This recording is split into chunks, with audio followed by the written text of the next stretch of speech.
Hi everyone, today I'll be taking a look at an anime series called Baccano. Now, in order for me to talk about this series in any sort of depth that it would make any sort of sense, or give it any sort of review, I'm unfortunately going to have to give out a lot of spoilers in order to do that.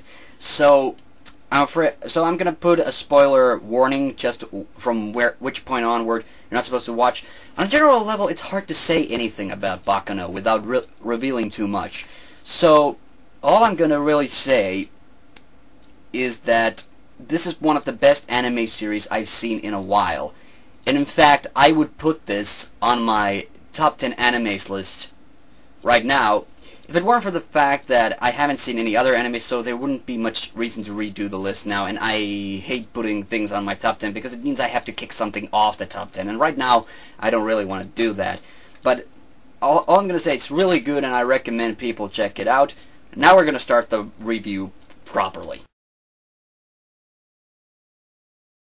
Okay, just to talk about general things that I really like about this series. First of all, the style and the setting, really. It's mostly set in the 1930s during the Prohibition era, United States. And it also has that mob feel. So the story has a lot to do with the mafia. It has a lot to do with other things as well. But first of all, that setting, that basic setting, the 1930s and the whole mafia thing, I'm a huge Godfather fan and I love Goodfellas and all that stuff. So this sort of thing appealed to me already. On top of that, there's a really sort of this style, this sort of an unchronological narrative style, which is very, well, very much like Quentin Tarantino's movies, like Reservoir Dogs, Pulp Fiction, Kill Bill. So, I really enjoy that stuff. It's even, I would say that it's even more intense. It cuts even more from one time period to another. And that's really part of the strength, because it can get a little confusing at first when you're watching the series. You don't necessarily know where certain events take place, because it takes place in several years and several different time periods. And actually, you see how certain events end already in the first episode, and you kind of gradually get the information from the series how things transpire to that point. And I think it works really well, because if the series had been done in a very typical style, in a chronological style, from start to finish, there's a lot to cover, even though it is only some 15 episodes or 16 episodes, something like that, long. In some anime series, what usually happens is that people tend to think, and even I tend to think, that in most anime series the beginning is kind of boring, and maybe the middle part is a lot better, and then the ending might be a little mellow or something like that, or the ending might not be as dynamic as the rest of the series. And so what this unchronological narrative style, it jumps all around. The advantage to that is that you get all the things from different time periods. You get little tidbits here and there, so that you don't get bored with what's going on. If one section of an episode that's set in one time period is kind of dull, then it quickly jumps into something else that's much more exciting. And so that way, it also keeps you on your toes, because you have to figure out, okay, where have I seen this before? And thankfully, the style in each time period is slightly different. It's either the colors or the shading or something that's a little different from each time period. So you quickly get a hang of what events take place in what time periods. And it's really good this way, because it evens out the series much more, and I really like that. Now we're going to actually get to talk about the characters. The story has to do with a bunch of people who in the 1700s called a demon onto a ship, and it gave them a potion which allowed them to turn immortal.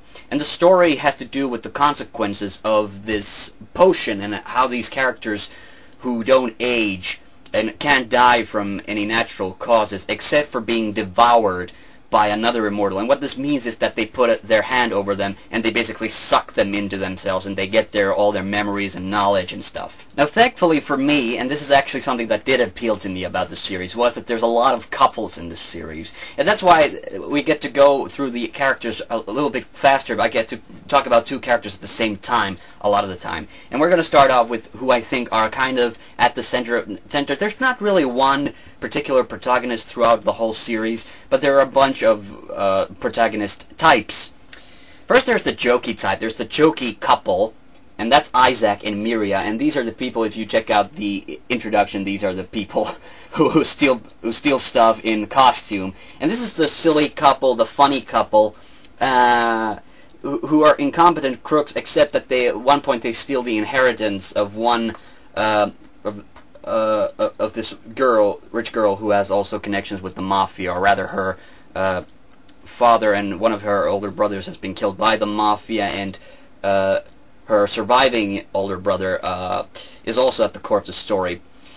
So Isaac and Miria, they're kind of a funny couple. The only thing is that in the original Japanese voice track, I didn't really like them. It wasn't, there wasn't any particular reason I didn't like Isaac. In fact, Isaac even reminds me, kind of reminds me of Lupin with those big ass sideburns.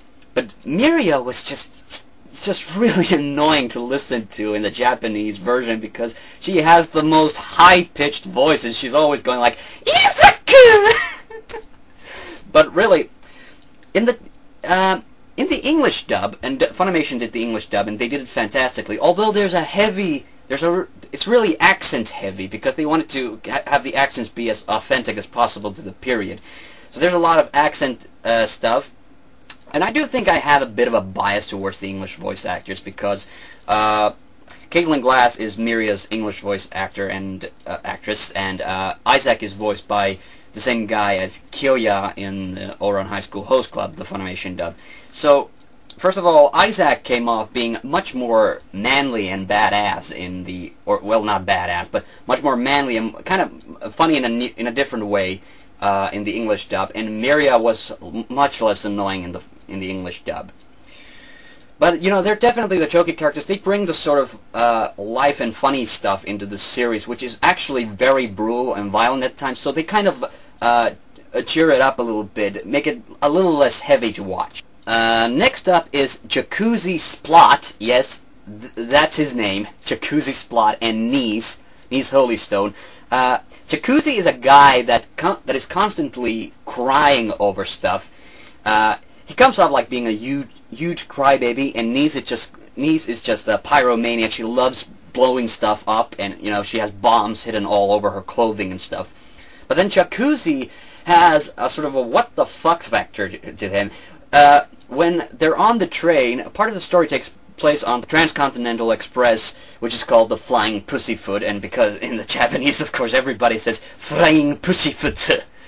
But anyway, they're on the train, and Jacuzzi realizes there's a lot of shit going down. There's a bunch of crazy people trying to kill everybody, and then there's a bunch of evil cultists who are following one of these immortals from the original boat trip.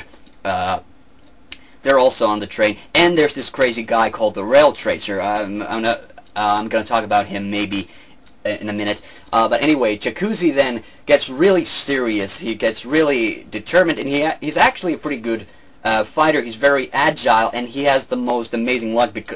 He has some luck also because he's leader of this bunch of outcasts who sell liquor in the Prohibition era, and they also have trouble with the mafia. Actually, Jacuzzi has a bounty on his head, and he has a tattoo on his face. I don't know if you can see it very well. But anyway, Jacuzzi is a weird character because he comes off as being a whiny, crybaby sort of character, but then he goes all brave halfway through the series, and you kind of wonder, what the hell happened to him? And then later on, we realize in a flashback, he's sort of after Nice, because Nice has lost her eye because as a kid when she was playing with explosives, she blew her own eye out. And he sort of promised that he would always cry so that it wouldn't get in the way when shit got real. So that kind of puts Jacuzzi in a weird spot. On one hand, he's always complaining, he's always crying, he's always acting really scared. But then you kind of realize he's doing that consciously. He's doing that so he can get it out of the way, out of his system. It's kind of weird. Jacuzzi, by the way, is pretty good in both the English and the Japanese versions. There's no difference. Nice, on the other hand, has the most preposterous accent in the English dub, but it's not bad. She's kind of a weird character too. You don't really know. She comes off being the tough guy, or the guy. She comes off being the one who wears the daddy pants in the relationship at first. But we later realize that she's a lot more innocent than she at first appears.